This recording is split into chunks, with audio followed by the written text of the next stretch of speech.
sering menampakkan diri dengan busana serba putih atau serba merah jika ia sedang mengincar korban.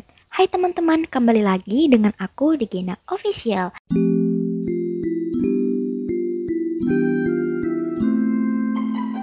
Apa kabar kalian semua? Semoga kalian sehat terus ya.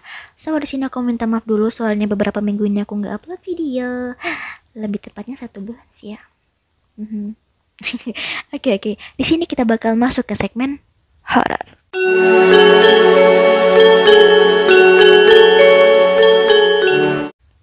Oke, di sini sebelum aku mulai cerita, aku mau minta maaf dulu kalau misalnya nanti ada berisik-berisik.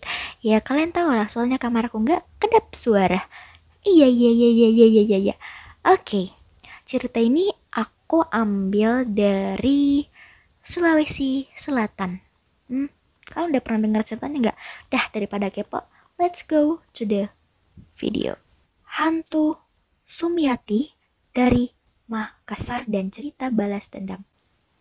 Legenda urban kota Makassar yang berkembang sejak tahun 1980-an tidak hanya menarik perhatian warga lokal, melainkan para pecinta kisah misteri di Indonesia.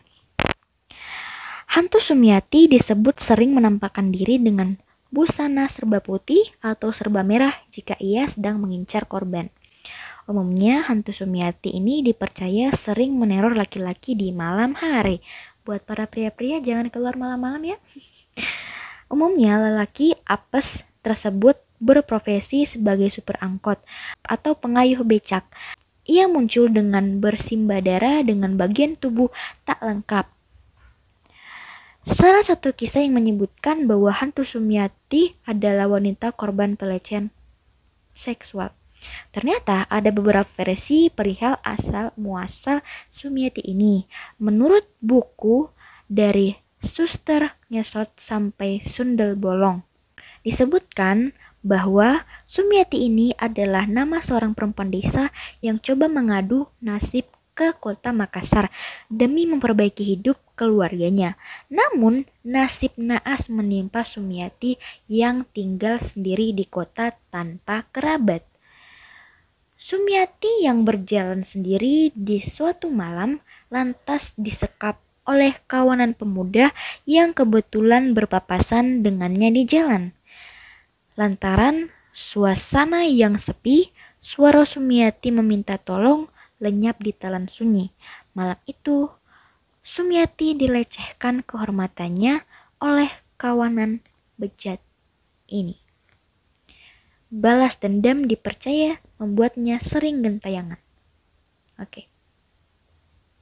Ingin menyembunyikan kejahatannya, salah satu kawanan yang disebut berprofesi sebagai supir angkutan kota atau ya kalau di sana kita sebutnya PT-PT. Membawa tubuh Sumiati yang sudah tak berdaya untuk dibuang ke suatu tempat.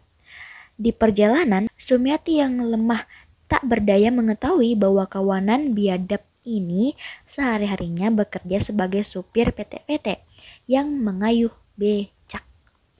Tak tinggal diam, Sumiati mencoba memberontak dengan sisa-sisa tenaganya. Namun, salah satu pemuda tak sengaja membunuh Sumiati. Ini tak sengaja atau sengaja nih? Kaget bukan main, tujuan mereka berubah, mengubur Sumiati. Setelah sampai di wilayah terpencil, kawanan ini kemudian menggali kubur dan memakamkan Sumiati di liang tersebut. Alhasil, lantaran mati penasaran, arwah Sumiati menjelma menjadi hantu dengan segala bara dendamnya. Ia kerap meneror supir angkot dan pengaruh becak, dua profesi kawanan biadab yang merenggut nyawanya dahulu. Dan ada versi lain dari hantu Sumiati semasa hidup yang menyebutkan bahwa dia adalah perempuan korban perkosaan yang tak sanggup menanggung rasa malu. Masih ada versi lain, Sumiati disebut sebagai seorang perempuan penduduk kawasan Sinisara, Kecamatan Taloh.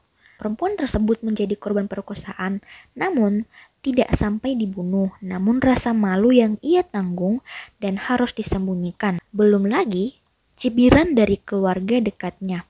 Tak sanggup menahan rasa malu lebih lama, Sumiati kemudian memutuskan mengakhiri hidup dengan cara gantung diri di sebuah pohon besar sekitar kawasan benteng Fort Rotterdam. Setelah ditemukan oleh warga setempat, jasad Sumiati kemudian dibawa ke sebuah rumah sakit yang terletak di Jalan Tinggi Mae. Setelah mayat dibersihkan, Sumiati dikuburkan di sebuah kawasan bernama Berowanging. Demikian buku tersebut menutup salah satu versi asal-usul Sumiati. Kendati demikian, tidak ada alasan pasti kenapa Sumiati ini kemudian menakut-nakuti orang.